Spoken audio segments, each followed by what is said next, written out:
आज के क्लास में हम लोग क्लास 10 के केमिस्ट्री के चैप्टर 2 अम्ल क्षारक और लवण को पढ़ेंगे। तो पिछले क्लास में हम लोग दैनिक जीवन में पीएच के महत्व के बारे में पढ़े थे।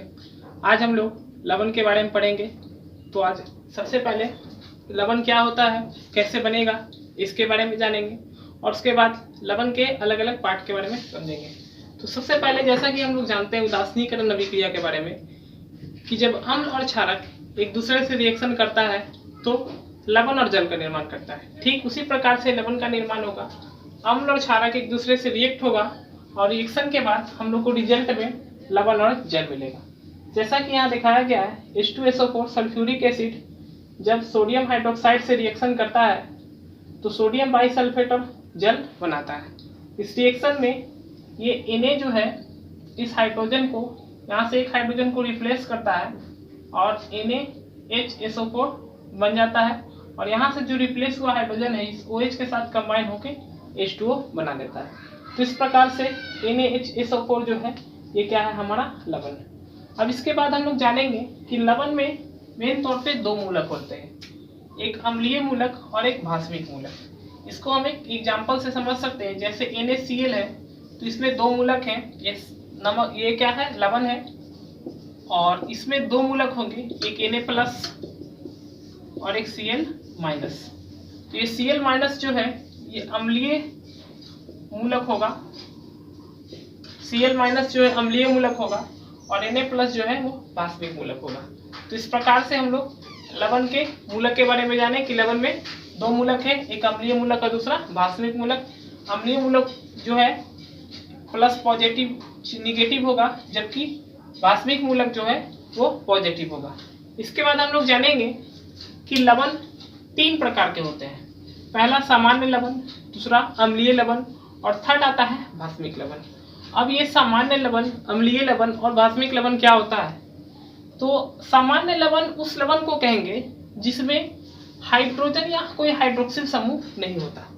मतलब कोई वैसा लवण जिसमें हाइड्रोजन या हाइड्रोक्सिल समूह नहीं होगा उसको हम सामान्य लवण कह सकते हैं। या फिर एक दूसरे लैंग्वेज में हम कह सकते हैं कि एक ऐसा लवण जो पूर्ण रूप से उदासीन हो गया हो उसे हम सामान्य लवण कहेंगे। जैसे NaCl, KCl, Na2SO4 ये सब जो है सामान्य लवण है। इसके बाद हम लोग अम्लीय लवण के बारे में जानेंगे। तो अम्लीय लवण उस लवण को कहते हैं जो किसी भस्म द्वारा या किसी क्षारक के द्वारा अपूर्ण उदासीनीकरण द्वारा बना है। यानी जैसा कि हम जानते हैं कि अम्ल और क्षारक एक दूसरे से जब रिएक्शन होता है तो वैसे स्थिति में ये पूर्ण रूप से उदासीन होना चाहिए, यानी लवण उदासीन होता है। परंतु जब अम्ल जो है प्रबल अम्ल हो और भस्म जो है वो दुर्बल हो तो ऐसी स्थिति में जो लवण बनेगा उसे अम्लीय लवण हम कह सकते हैं। और अम्लीय लवण जो होता है अपूर्ण उदासीनीकरण द्वारा बनता है।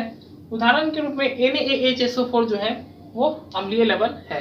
इसके बाद हम लोग भास्मिक लवण के बारे में पढ़ेंगे। तो भास्मिक लवण उस लवण को कहते हैं जो किसी अम्ल के द्वारा अपूर्ण उदासीनीकरण से बना हो। यानी दूसरे लैंग्वेज में हम कह सकते हैं कि अगर प्रबल भस्म